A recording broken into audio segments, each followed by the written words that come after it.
নমস্কার। ভদোদরার বিসিএ স্টেডিয়ামের বাইরে থেকে সমীক চক্রবর্তী কথা বলছি। আগামীকাল এখানে ভারত বনাম নিউজিল্যান্ডের প্রথম একদিনের আন্তর্জাতিক হবে এবং তার আগে আজকে শনিবার প্রি ম্যাচ প্রেস কনফারেন্সে শুভমান গিল এসছিলেন এবং শুভমান গিলকে প্রেস কনফারেন্সের প্রথম দিকেই প্রশ্ন করা হয় যে আপনি মানে অবশ্যই আপনারা আন্দাজ করতে পারছেন টি-20 ওয়ার্ল্ড কাপের দল থেকে স্কোয়াড থেকে বাদ পড়ে গেছেন, সেটা নিয়ে শুভমান গিল বললেন, দেখুন ব্যাপারটা হচ্ছে যে আমরা স্পোর্টস পারসনসরা বর্তমানে থাকতে পছন্দ করি। আমি সিলেক্টার্সদের ডিসিশনকে সম্মান জানাচ্ছি, আমি রেসপেক্ট করছি, কিন্তু ব্যাপারটা হচ্ছে এবং আমি আমার টিমকে শুভেচ্ছা জানাচ্ছি। আমাদের সবাইকার জন্য আমি চাই তারা ওয়ার্ল্ড কাপ জিতুক, টিমটা ওয়ার্ল্ড কাপ জিতুক। আমাকে যদি পার্সোনালি বলতে বলেন তাহলে আমি বলবো, আমি আজকে যদি মনে করি কালকে কি হবে বা আগে কি হয়েছিল, তাহলে আমি আমার বর্তমানটাকে খারাপ করে ফেলবো। আমি সাউথ আফ্রিকা সিরিজে চোটের জন্য আমি খেলতে পারিনি, যেটা অত্যন্ত ফ্রাস্ট্রেটিং ছিল।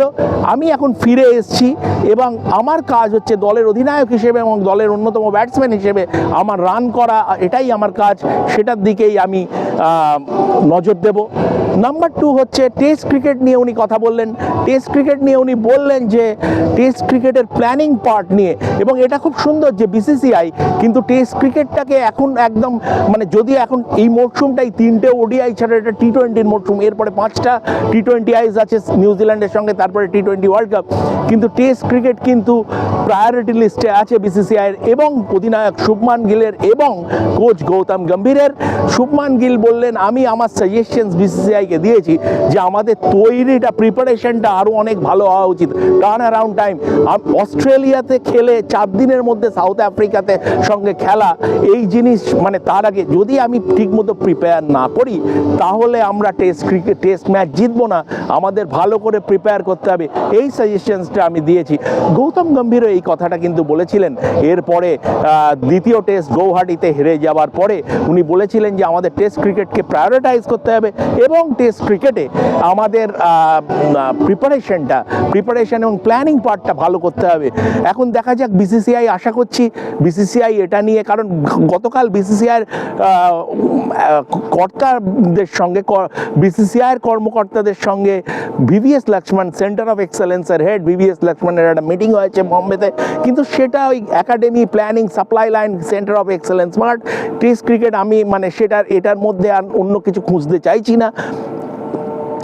যেটা হলো যে ভারতীয় একটা ব্যাপার, যদিও ওয়ানডে ক্রিকেট এখন এই 3টে, তারপরে টি-20 ক্রিকেট, কিন্তু বিসিসিআই কিন্তু টেস্ট ক্রিকেটটাকে যথেষ্ট গুরুত্ব দিচ্ছে। এই ওয়ার্ল্ড টেস্ট চ্যাম্পিয়নশিপ সাইকেলে ভারতীয় দল আরও 9টা টেস্ট খেলবে এবং ফাইনালে যেতে গেলে 6টা থেকে 7টা তাদের জিততে হবে। দেখা যাক কি হয়। শুভমান গিল আর একটা কথা তাকে জিজ্ঞেস করা হলো, একজন প্রাক্তন ক্রিকেটার বলেছেন যে রোহিত শর্মা এবং বিরাট কোহলি এখন শুধু ওয়ানডে খেলছে কারণ এটাই সব থেকে সহজ ফরম্যাট। শুভমান গিল 2 সিনিয়র ক্রিকেটারকে ডিফেন্ড করলেন। উনি বললেন যে দেখুন, যে কোনো ফরম্যাট ইন্ডিয়ার হয়ে আপনি ইন্টারন্যাশনাল ক্রিকেট যখন খেলছেন, কোনো ফরম্যাটই সহজ নয়। সহজ যদি হতো তাহলে ভারতীয় দল 2011-র পর থেকে আর 50 ওভারের বিশ্বকাপ জেতেনি কেন? তার মানে সহজ নয় বলেই তো। একই রকম যে কোনো আন্তর্জাতিক ক্রিকেটে রেজিলিয়েন্স লাগে। তো এরপরে আমি চলে আসছি আজকে ভারতীয় দলের নেট প্র্যাকটিসের ব্যাপারে। অপশনাল প্র্যাকটিস সেশন ছিল, 7 জন ক্রিকেটার এসেছিলেন, কেএল রাহুল, শুভমান গিল, রোহিত শর্মা, ঋষভ পন্ত, শ্রেয়াস আইয়ার, রবীন্দ্র জাডেজা, মোহাম্মদ সিরাজ, 7 জন ক্রিকেটার এসেছিলেন। ঋষভ পন্তকে খুব সুন্দর ছন্দে ঋষভ পন্ত নেটসে ব্যাট করছিলেন, একটা রিভার্স পুল করে 6 মারলেন, তারপর থ্রো ডাউন্স নিতে গিয়ে একটা বল লাগে রিবসে, তো তারপরে তাকে ট্রিটমেন্ট নিতে হয় ঋষভ পন্তকে, কিন্তু তারপরে আস্তে আস্তে হেঁটে মাঠ থেকে বেরিয়ে যান। কিন্তু সেটা নিয়ে খুব একটা ভয় পাওয়ার কিছু নেই। ঋষভ পন্ত মোটামুটি এটাই ট্রেনিংয়ের এটা অঙ্গ এবং এটা নিয়ে খুব একটা অসুবিধে হবে বলে ঋষভ পন্তের মনে হচ্ছে না। আগামীকাল কি একাদশ হতে পারে? শুভমান গিল ফিরে এসছেন, শ্রেয়াস আইয়ার ফিরে এসছেন। শুভমান গিল রোহিত শর্মার সঙ্গে ওপেন করবেন, 3-এ বিরাট কোহলি, 4-এ শ্রেয়াস আইয়ার, 5-এ কেএল রাহুল, 6-এ রবীন্দ্র জাডেজা, 7-এ ওয়াশিংটন সুন্দর, তারপরে বোলার্সরা আমার মোহাম্মদ সিরাজ, সাউথ আফ্রিকার সঙ্গে রেস্ট নিয়েছিলেন, মোহাম্মদ সিরাজ ফিরে এসছেন, আমার ধারণা উনি খেলবেন। এই পিচে যদিও বোলাররা কতটা সাহায্য পাবে আমি জানি না, কারণ দেখে মনে হচ্ছে একদম ব্যাটিংয়ের জন্য স্বর্গ। তো সব মিলিয়ে রোকোমানিয়া রয়েছে, পুরো দর্শক ভর্তি থাকবে, দর্শক পূর্ণ আসন থাকবে, সব মিলিয়ে না আমাকে আমি এই যে ভিডিওটা করতে একটু শ্রেয়াস আইয়ারের অবস্থা হলো। কালকে শ্রেয়াস আইয়ারকে এয়ারপোর্টে একটা পেট ডগ অলমোস্ট কামড়ে দিতে শ্রেয়াস আইয়ার বেঁচে গেছে। তো আমি বাইরে থেকে ভিডিও করছি, তো একটা ওই স্ট্রে ডগ এসে আমার সঙ্গে একটু দুষ্টুমি করছিল। তো যাই হোক, আপনারা সেটার জন্য আমাকে মার্জনা করবেন। এই ভিডিওটা তার জন্য যদি কোনোভাবে অ্যাফেক্টেড হয়ে থাকে মার্জনা করবেন। রেপ স্পোর্টসের ওপর চোখ রাখুন,